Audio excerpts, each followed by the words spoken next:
पाकिस्तान को उसी की भाषा में जवाब देना चाहिए कि लव लेटर लिखना बंद करना चाहिए। यही सवाल, ठीक यही सवाल आज हर एक देश का नागरिक पूछ रहा है।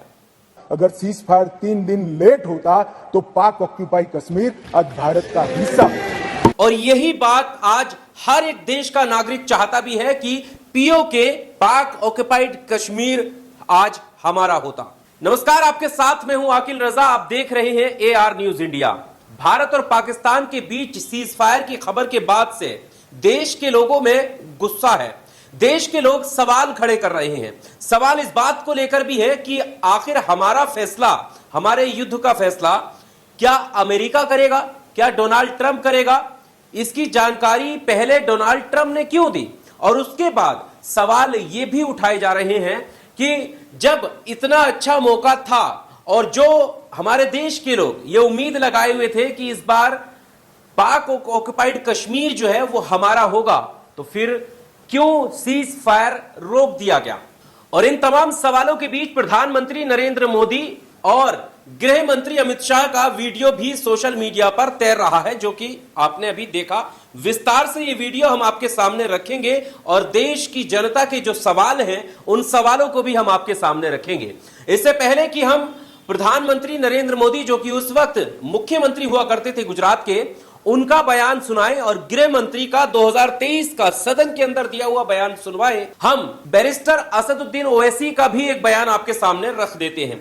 असदुद्दीन ओवैसी ने आगे बढ़ चढ़कर पाकिस्तान को जवाब दिया, उन पर जवाबी हमला बोला और ऑफिशियली भिखमंगा पाकिस्तान को बताया, पाकिस्तान मुर्दाबाद के नारे लगाए। और सबसे अच्छी बात यह कि जो लोग देश में दल के तौर पर, आइडियोलॉजी के तौर पर असदुद्दीन ओवैसी की भले ही मुखालिफत करते रहे हो, लेकिन उनके इस बयान को आपने हर एक सोशल मीडिया अकाउंट पर देखा होगा, चाहे वो उनका विरोधी रहा हो या फिर उनका समर्थक रहा हो। और ये अच्छी बात भी है कि जब हम दुश्मन से लड़ रहे हैं तो पूरा देश कश्मीर से लेकर कन्याकुमारी तक एक होना चाहिए, और इसका सबूत हमें मिल भी गया।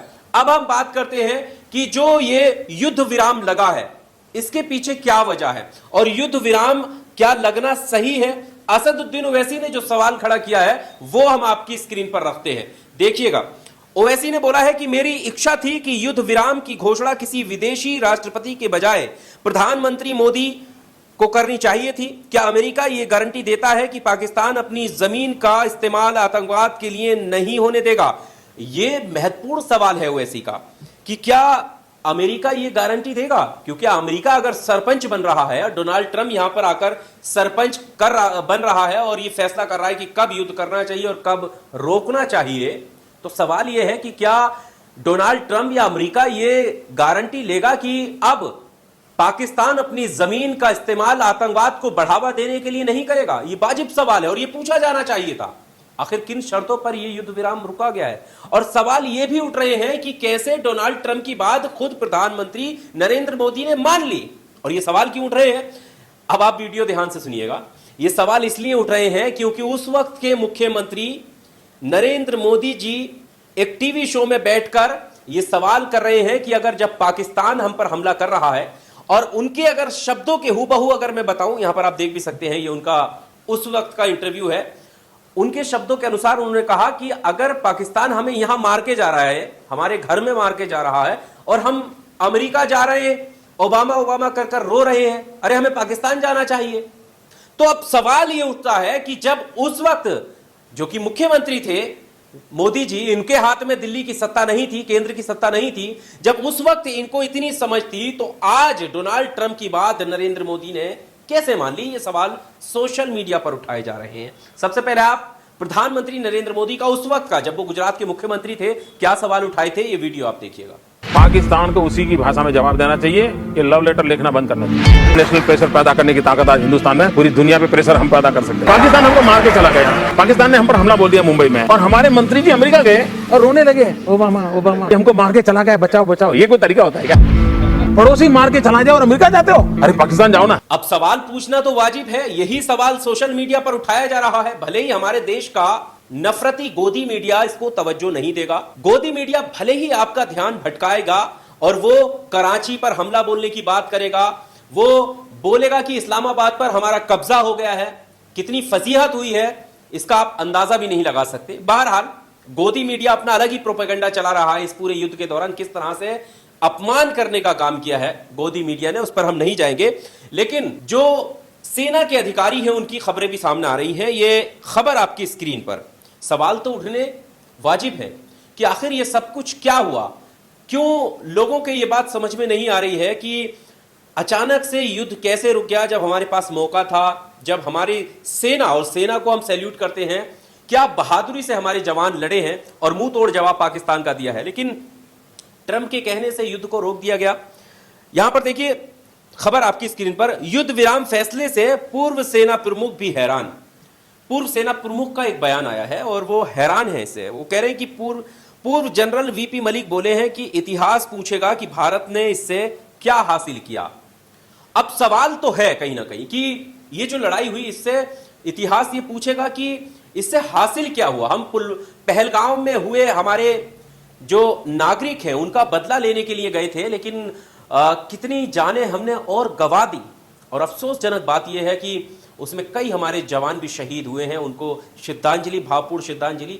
तो ये आपने देखा कि युद्ध विराम फैसले से पूर्व सेना प्रमुख भी हैरान। पूर्व जनरल बीपी मलिक बोले इतिहास पूछेगा कि भारत ने इससे क्या हासिल किया। और इसी बात को ट्वीट कर नेहा सिंह राठौर जो कि गायिका हैं और लगातार सरकार से सवाल पूछती रही हैं और इस मामले को लेकर उन पर एफआईआर भी हो गई थी, और अब फिर उन्होंने सवाल पूछा और कहा कि सवाल मत पूछिए सर, एफआईआर हो सकती है।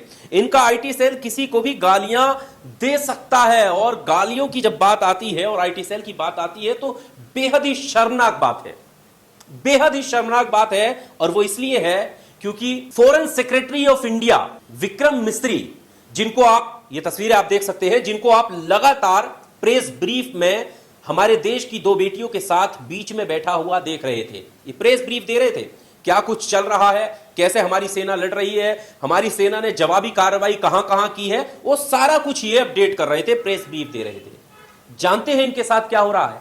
आईटी सेल की बात पर यह बात याद आ रही है इसलिए आपको बताया जा रहा है। इनको ट्रोल किया जा रहा है। अब बताइए इनकी क्या गलती है? यानी वो अंधभक्त जो है वो अब किसी को नहीं छोड़ सकते, उनके मुंह को खून लग गया है। कभी मुसलमान को निशाना बनाना है, कभी इस देश के नागरिक को किसी को पकड़कर निशाना बनाना है, नाम पूछना है। और अब सोचिएगा कि हमारे अधिकारी तक को नहीं छोड़ रहे हैं जो कि प्रेस ब्रीफ देकर के बता रहा था कि हमारी सेना कैसे कार्रवाई कर रही है। अब इसकी क्या गलती है? और अफसोसजनक बात यह है कि इनको अपना ट्विटर अकाउंट जो है वो सिक्योर करना पड़ता है। इसको लेकर विनोद कापरी लिख रहे हैं आपकी स्क्रीन पर, क्या लिख रहे हैं कि जिस देश में भारत सरकार के विदेश सचिव को अपना अकाउंट सुरक्षित करना पड़ जा रहा हो, उस देश में आम आदमी के अधिकार और आम आदमी क्या ही सुरक्षित रहेगा? ये शर्मनाक दिन है। फिर सवाल उठना तो वाजिब है ना, आखिर ये ट्रोलर्स कौन है जो इतनी आसानी से किसी को भी निशाना बना देते हैं, भद्दी भद्दी गालियां देते हैं, अभद्र भाषा का इस्तेमाल करते हैं और फैमिली पर टारगेट करते हैं। अब सोचिएगा कि कितना दुखी होगा इनका मन ये देखकर कि हमारे ही देश के लोग हमें गालियां दे रहे हैं। सवाल पूछना एक अलग हो गया, और जब सवाल पूछने पर एफआईआर हो जा रही है तो जो ट्विटर पर जाकर ये ट्रोल कर रहे हैं, भद्दी गालियां, अभद्र भाषा का इस्तेमाल कर रहे हैं, इन पर कार्रवाई क्यों नहीं होती है? कोई ये पूछने वाला नहीं है। अब इससे पहले कि गृह मंत्री अमित शाह का 2023 में सदन में दिया हुआ बयान आपके सामने रखें, उससे पहले प्रधानमंत्री नरेंद्र मोदी का एक बयान और आपके सामने रखते हैं, जो कि कांग्रेस के कई नेताओं ने शेयर करके ये सवाल पूछा है कि दिक्कत कहां है? सेना दिक्कत नहीं कर रही है, बल्कि दिक्कत दिल्ली से है। और लिखा है, किसी महापुरुष ने कितनी सही बात कही थी। ये पवन खेड़ा का ट्वीट आपकी स्क्रीन पर। मित्रों, समस्या दिल्ली में है। ये वीडियो आप सुनिए। ये पड़ोसी देश हमें परेशान कर रहे हैं, ये सेना की कमजोरी के कारण। मित्रों, समस्या सीमा पर नहीं है, समस्या दिल्ली में है। तो आपने सुना, प्रधानमंत्री नरेंद्र मोदी जब उस वक्त मुख्यमंत्री थे तो सब कुछ समझते थे, लेकिन आज जब खुद के हाथ में सारी बागडोर है तो फिर किस तरह की चीजें हैं। और यही कांग्रेस जो है वो पलटवार कर रही है। अब हम आपके सामने गृह मंत्री अमित शाह का बयान रखते हैं। अमित शाह सदन के अंदर क्या कुछ कह रहे थे यह भी आप सुनिएगा। कांग्रेस के कई नेताओं ने ट्वीट किया है, आपकी स्क्रीन पर सुप्रिया सिन्नेट का ट्वीट है, और वो लिख रही है कि जब हमारी सेना जीत रही थी तब सीज फायर कर दिया गया, नहीं तो पीओके आज भारत का हिस्सा होता। अमित शाह दिसंबर 2023 में व्हाट्सएप पर ज्ञान दे रहे थे, तो चलिए बताइए अब क्या हुआ। यानी 2023 का उनका बयान है जब उन्होंने दिया था सदन में, ये बात कह रही है सुप्रिया सिन्नेट। सबसे पहले आप ये बयान सुनिएगा, अमित शाह सदन में क्या कह रहे हैं। जब हमारी सेना जीत रही, पंजाब का एरिया आते ही सीज फायर कर दिया गया और पाक ऑक्यूपाई कश्मीर का जन्म हुआ। अगर सीज फायर 3 दिन लेट होता तो पाक ऑक्यूपाई कश्मीर आज भारत का हिस्सा होता। युद्ध विराम सीज फायर अगर 3 दिन लेट होता तो पाक ऑक्यूपाइड कश्मीर, जिसको पीओके कहा जाता है, वो भारत का हिस्सा होता, वो कश्मीर का हिस्सा होता। ये बात गृह मंत्री अमित शाह कह रहे हैं। अब सवाल फिर वही उठ रहा है कि फिर अब क्या ऐसी वजह थी जो सीज फायर कर लिया गया। और खुद ने नहीं बल्कि सरपंच बनकर आए डोनाल्ड ट्रंप ने ट्वीट किया और उसके बाद जो है पता चला लोगों को कि सीज फायर हो चुका है। अब यहां पर देखिए आप, कुछ ऐसी तस्वीरें भी सामने आ रही हैं जो कि बड़ी शर्मनाक और अफसोसजनक है कि लोग जो है वो सवाल पूछ रहे हैं और कार्टून बना बना करके सवाल पूछ रहे हैं। राजीव निगम ये कह रहे हैं कि सेना के शौर्य पे पूरे देश को नाज है, सेना ने दुश्मनों को मुंहतोड़ जवाब दिया, बस इस तरह के सीज फायर से लोग नाखुश हैं। ये ट्रंप होता कौन है अनाउंस करने वाला। अब लोग ऐसे कार्टून बना रहे हैं, मजाक उड़ा रहे हैं, इसी से तमाम भारतीयों का दिल दुखी है। और कार्टून आपकी स्क्रीन पर लोग दुख महसूस कर रहे हैं और कोई और नहीं बल्कि भारतीय जनता पार्टी के नेता सुब्रमण्यम स्वामी का भी एक ट्वीट आया है। उन्होंने लिखा है कि गुड एनालिसिस, किसको लेकर लिखा है यहां पर आप देख सकते हैं।